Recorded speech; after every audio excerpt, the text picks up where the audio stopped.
and burn. Hey everyone. So tonight I want to discuss the film Fingers, starring Harvey Keitel. This came out, if memory serves, back in 1978, and it tells the story of Fingers, Harvey Keitel's character, and how he is attempting to become a professional pianist, um, all the while attempting to leave his old life of being a debt collector slash enforcer for his loan shark father. The problem is, or at least the problem with him becoming a professional pianist is that whenever he attempts to play the piano in public, he can't. He gets kind of all turned around and twisted up, and he can't pull it off. And yet, when he's by himself, he can really play the piano. Um, Even though I will argue, there's one scene that really made me wonder the authenticity of his talents as a pianist, and that's where he's playing the piano, and he's really into it. You can tell by the look on his face, and his shoulders are moving, and he's sitting behind the piano. But then it's revealed that he's in fact not playing the piano; he's just listening to it, listening to a recording. Sorry, and so on one hand, I do believe he's good at playing the piano, but on the other, I'm not sure what that scene was attempting to suggest. But anyways, the other problem he has is that his father, the loan shark, he's still loaning out money, but he no longer has anybody enforcing for him. He has nobody collecting. And everybody on the streets are starting to get wise to this. So people are borrowing money from him and then telling him to go fuck himself when it comes time for him to collect. And they know they can get away with this, even though his son Fingers, he was the best. He was like the most resilient and the most resourceful and the most brutal of his enforcers. Everyone knows the kid ain't doing it anymore, so they think they can get away with it. And of course, this pisses Keitel off, so he goes in and he does start to right some of the wrongs.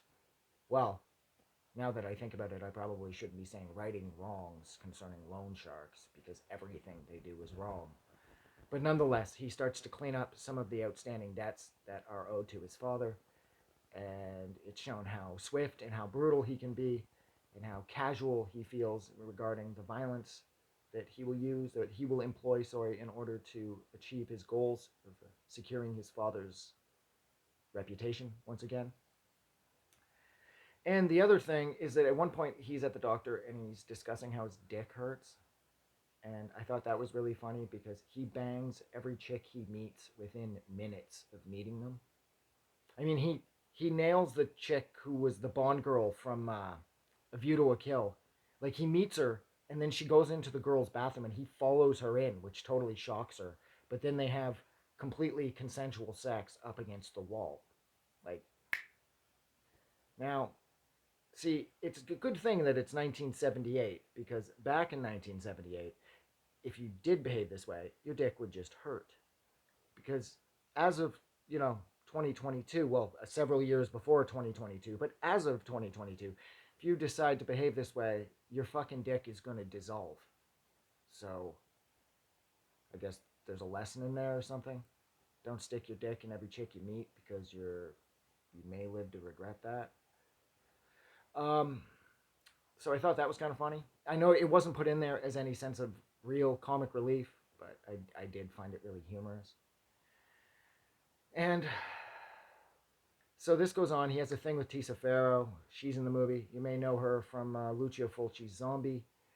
Um, she's an artist, and he kind of has this on again, off again thing with her.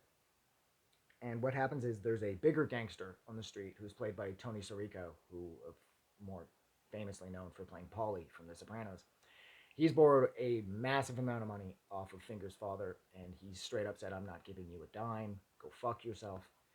And so the movie concludes with this big battle in a staircase between Tony Sirico's character, whose name I can't remember, and Fingers.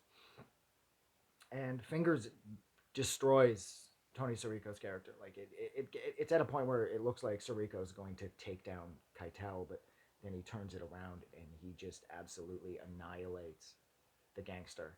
And again, it's sort of like solidifying his father's tough guy reputation. Except the way the movie ends is it has a shot. It's the shot from the poster of the film too, where Fingers looks completely perplexed, and he's got his fingers on the window or one of the windows of his apartment, and he's got this like half maniacal and sort of half confused or remorseful look on his face, like all the violence could be taking a real emotional toll on him, perhaps. And I didn't expect this movie to end like that. This was a fairly standard sort of comeback gangster type movie, sort of. Um, so for it to end with such a heavy shot where you can see that he's really, confused and he's really damaged by everything, I thought that was a really nice touch. This was a really good movie. It was easy to watch. I liked how everywhere he went, he always had like a stereo with him, and he was always playing these old songs from the 50s and the 60s. I thought that was really cool. Of course, it takes place in the late 70s, and I absolutely love the 70s. So the set design, the costumes, the cars, everything was absolutely perfect. Harvey Keitel was uniformly amazing. Tisa Farrow was great. Um, it's a fun movie. I didn't expect it to end so seriously, though. So that was a little shocking, I suppose. But look, I'm going to go because this is pushing 7 minutes. So thank you so much for hanging out with me while I discussed, I believe the director was James Toback, for his film Fingers from 1978, starring Harvey Keitel. If you liked this review or discussion or whatever this was, don't forget to do something nice for somebody. I'm going to go. Have a good night. Or have a good day, actually, because it's still daytime. Have a good day. I just wanted to say thank you for making it through the entire video. I really appreciate it. And I'm going to remind everyone one more time, even though I've probably already done this in the video that you just watched, to please click the like button as well as the subscribe button because it helps this channel grow. And thank you for hitting like and subscribe, and we will see you guys really soon.